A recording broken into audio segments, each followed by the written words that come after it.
terkinden alır,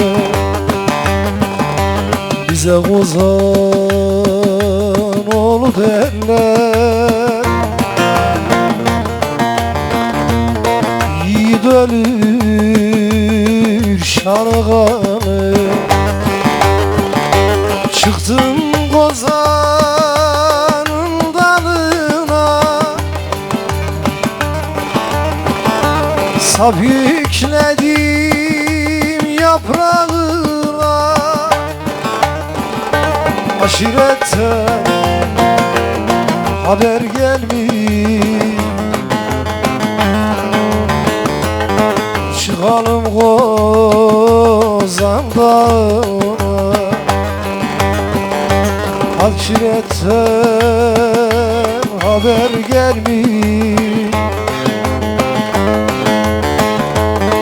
çıkalım Kozan Dağı'na.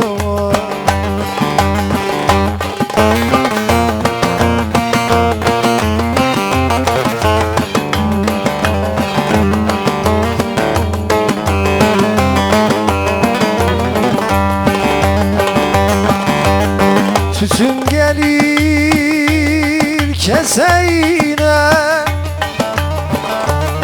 İçemedim tasayla.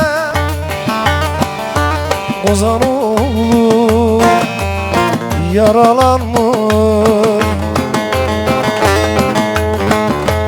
su istiyor kaseyle.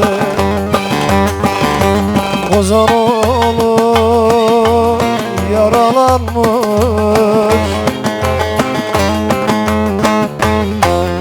su istiyor